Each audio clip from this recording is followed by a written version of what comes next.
and most of all, working families are going to see it in depressed wages as the labor market is flooded with millions of low-wage illegal laborers.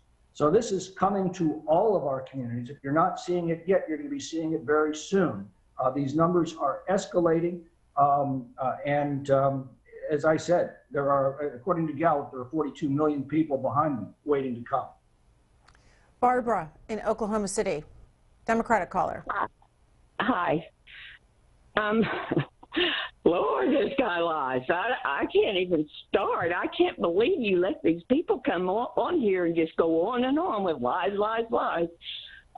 You know, Lincoln, if I could just interrupt, Lincoln had a saying when someone shouted liar at him one day in one of his debates with Stephen Douglas, his response was, you know, you cannot disprove Euclidean geometry by calling Euclid a liar. Okay, let me say a fact then. Here's a fact. Trump hires illegals daily, every day, and has for 50 years. And twice he's went to court while he was president. He went to court and he lost for stealing people's money. And he brings them in, he hires them, and over and over and over. He's the one who hires them. Okay, let's take that point, Congressman. Well, I don't know whether that's true or not, but whether it is, it's irrelevant to the fact that we do need to enforce the law, which already makes it illegal to hire someone who's illegally in this country. That is a law that is being ignored every day. We desperately need E-Verify so that every employer will be required to get proof of legal residency before they make a hire. And we need to vastly increase the penalties for employers who are breaking federal law and hiring illegal aliens. There we can agree completely, I think. I want to go to the Gallup website and the number that you keep referencing, and this from Jim Clifton. 42 million want to migrate to the United States. There are 33 countries in Latin America and Caribbean. Roughly 450 million adults live in the region. Gallup asked them if they would like to move to another country permanently.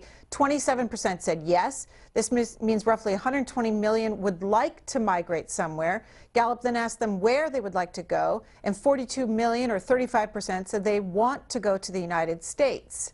Seekers of citizenship or asylum are watching to determine exactly when and how is the best time to make their move. And remember, that's just Latin America and the Caribbean. And as we saw at Calexico, we're seeing people coming in from all over the world, flying in on tourist visas to Mexico and then coming across the border illegally. Bruce, Dearborn Heights, Michigan, Republican. Hey, Tom, thanks so much for speaking out on this border disaster. I ran against John Dingell in 1996, and one of my planks was a 20-year moratorium on legal and illegal immigration. Then in 1997, they developed the E-Verify system that would identify 99.9% accuracy who is here legally or not. Now, I have nothing against illegal immigrants, but in the wake of this pandemic, we've got tens of millions of Americans out of work. We can't afford this, and I think they all have to go back. I think the way this gets solved, if you want to solve it, Tom, you implement immediately E-Verify for all employees and get rid of the illegals. You get rid of them when they come to our schools. I mean, nothing against the immigrants, but this is going to cause English as second language. You're going to have all these kids that don't speak English. They're going to keep the American kids back who have already been off a year. And this is all part of the UN's agenda of open borders. They're doing this on purpose to shut down our economy. We have to stop it, and Biden is a globalist. His policies on forced vaccination, vaccine passports, and open borders are all part of this plan to bring this nation down. We have to stop it, Tom.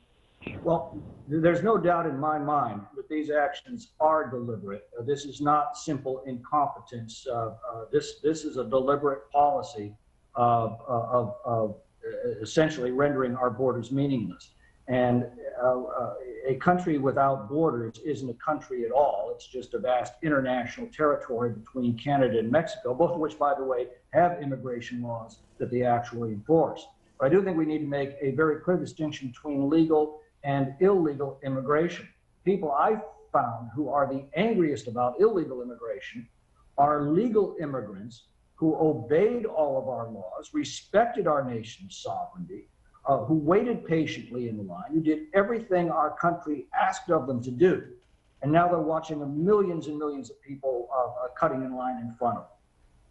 Our immigration laws were not written to keep people out. Our immigration laws were written to assure that as people come to our country, they come with a sincere desire to become Americans, to raise their children as Americans, and to obey our laws.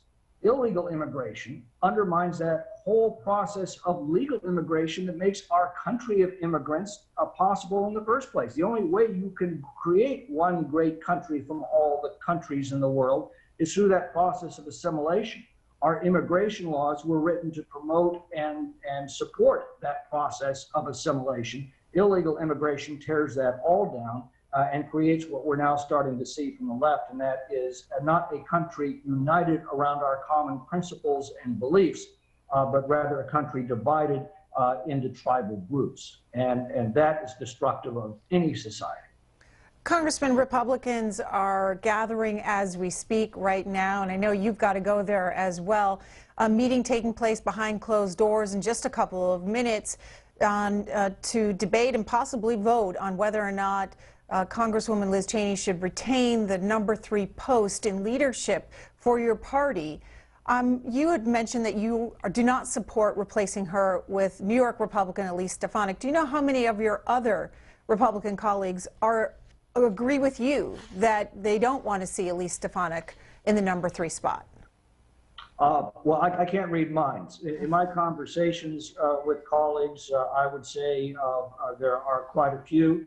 But I've also seen these elections before. Whenever the leadership weighs in on it, they have enough votes to dominate the outcome. So I suspect that she will be elected as conference chairman. I just hope that, again, given her very liberal voting record, she's one of the most liberal Republicans in the Congress, I hope that she will recognize that in that position, her role is to be an effective spokesman for the conference, even though she may disagree with it. That is something that Liz Cheney never could quite master. Well, Congressman, then why do you think Kevin McCarthy, as you said, leadership is endorsing her as well as former President Trump? Well, as I said, I can't read minds, so I don't know. Congressman, how do these votes typically work? Like, how does it start out? It'll be by secret ballot. I suspect they will have a full airing of views. Any member who wants to speak on either side will have that opportunity. And at that point, it would be put to a secret ballot. Do you plan to speak up? I've already, as I've told you what I believe. Whether or not I say that in the conference, my views are pretty well known. As I said earlier, I've never supported Liz Cheney. I was one of the 61 who voted to remove her last month. I think she's simply been unwilling to put her personal interests and biases aside when she's speaking for the conference. That's a disqualification of anybody for leadership, no matter how sincere they might be. Congressman Tom McClintock, thank you as always for the conversation this morning. My pleasure. Thank you for having me.